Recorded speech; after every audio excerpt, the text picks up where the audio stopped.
You want to be better? I mean, really better. I'm Joe Templin, a human Kaizen expert and the author of the Amazon Kindle #1 new release, Everyday Excellence, October 26th. The idea is to die young, as late as possible. Ashley Montagu. Or really, what you want to do is you want to die young, old. Theodore Roosevelt said that it was better to wear out than to rust out. And he tried to enter World War I with 4 regiments they had raised, just like in the Spanish-American War, in 1917. The guy was 59 years old. I mean, the Rolling Stones are still touring. They're like 9,000.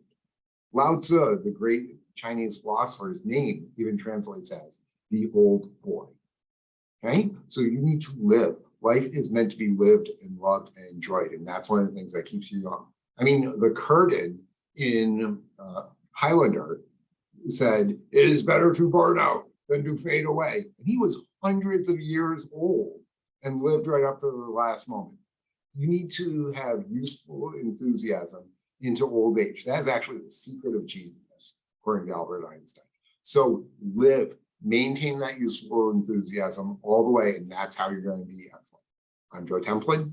Be excellent and grow today.